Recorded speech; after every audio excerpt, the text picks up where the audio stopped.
मेरे पाकिस्तानी भाइयों और बहनों, आपको मैं सलाम पेश करता हूँ। कुछ समय से मैं अब बात नहीं कर पाया था। मैं कश्मीर गया था, वही कश्मीर जहाँ पे आप कभी नहीं जा पाएंगे। कश्मीर बनेगा पाकिस्तान, कश्मीरियों से नाता क्या, ला इलाहा इल्लल्लाह, याद है ना? वही वाला कश्मीर। उधर गया था मैं, 7-8 दिन बिता कर आया। बड़ी बर्फ़ है, ठंड है वहाँ पे।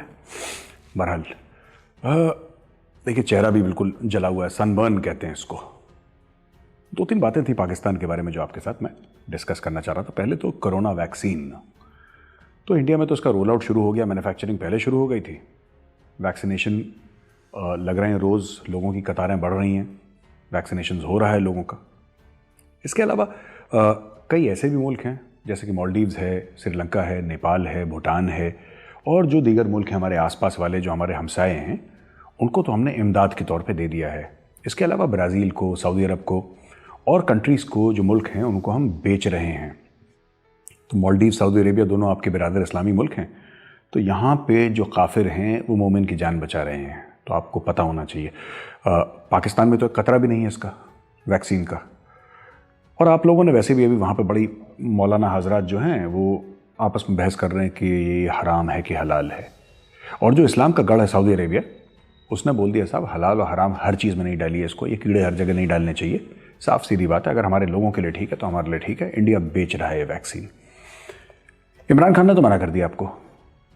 इमरान खान ने साफ मना कर दिया, कह रहा साहब हम इस लायक नहीं हैं कि हम वैक्सीन लाएं, और हमने पहले से प्लान ही नहीं करा था। अब बात आ रही है, धीरे धीरे आपकी मीडिया से बात आ रही है कि 10 से लेकर 12 जो हैं लाख वैक्सीन्स हो सकता है। ये 10 से 12 लाख वैक्सीन्स किसके पास आएंगी?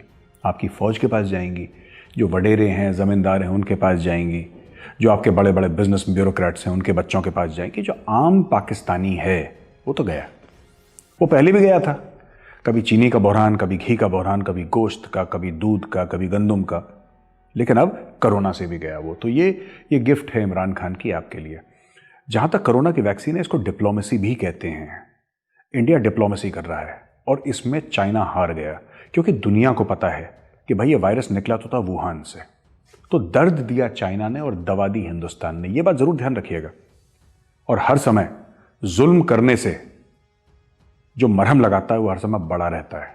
तो इसमें हिंदुस्तान तो चीन से आगे चला गया। चीन वही आपके अब्बू चीन, जिससे आप उम्मीद रखते हैं ना, आप वैक्सीन की भी उम्मीद चीन से कि चीन आएगा और चीन आपको मुफ्त में देगा। तो ये कुछ बातें हैं जो मैं सोच रहा था आपको बता दूं। और आपके मुल्क में खैर अभी भी बड़े सीनियर पॉलिटिशियंस जिनके बच्चे बाहर जाके लगवा लेते हैं। इंडियन एम्बेसी को फ़ोन आए हैं भाई, पाकिस्तान में जो इंडियन एम्बेसी है, जो हाई कमीशन है, माफ़ कीजिएगा, हाई कमीशन को फ़ोन आ रहे हैं कि यार कुछ जुगाड़ वुगाड़ हो सकता है, कि कुछ हो सकता है कि हमारे बच्चों को, हमारे परिवार को, हमारे ख़ानदान को वैक्सीन लग जाए। इंडिया यानी कि दुश्मन मुल्क, आप ही कहते हैं ना दुश्मन मुल्क, दुश्मन मुल्क से बातें हो रही हैं, रिक्वेस्ट हो रही है कि वैक्सीन हमारे लग जाए। बाकी लोग मरे तो मरे। 22 करोड़ के मुल्क में 10 लाख की वैक्सीन। अब आप सोच लीजिए कितने लोग मरहूम रह जाएंगे इस वैक्सीन से, और कितने लोगों की जानें जाएंगी, क्योंकि इमरान खान हैंडसम है आफ्टर ऑल, और कश्मीर बनेगा पाकिस्तान। यही चाहते हैं ना आप, कश्मीर बनेगा पाकिस्तान। फिर रोइएगा मत इन सब चीज़ों को लेके कि वैक्सीन नहीं आई और ये नहीं आया, वो नहीं आया। कश्मीर के लिए लड़िए आप।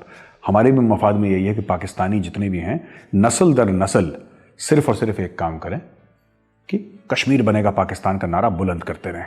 ये हमारे लिए भी अच्छा है, क्योंकि जितना कश्मीर कश्मीर करेंगे उतना आपका मुल्क और दलदल में धंसेगा। क्योंकि आपने मईशत को नहीं देखा, आपने फॉरेन पॉलिसी को नहीं देखा, हर जगह जलील और रस्वा होते हैं। क्यों? क्योंकि आपको बताया गया है कि जब तक कश्मीर का मुद्दा जिंदा है तब तक सब ठीक है। तो अब लगे रहिए, हमें कोई फ़र्क नहीं पड़ता इससे। $14 मिलियन आपको चाहिए, जो आपको मलेशिया की कंपनी को देने हैं। तैयारा आपका जो पकड़ लिया ना उन्होंने, एक जहाज़ वहाँ पे PIA का, वो पकड़ लिया, आपने पैसे नहीं दिए उसके। अब एक बात बताइए, मलेशिया तो इस्लामिक बिरादरी मुल्क है आपका, OIC का मेंबर है।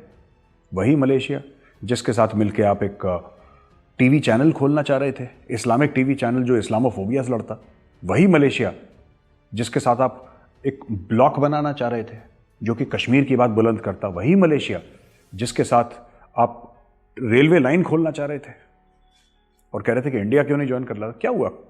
$14 मिलियन के लिए मलेशिया ने आपका जहाज रखवा लिया वहां पे।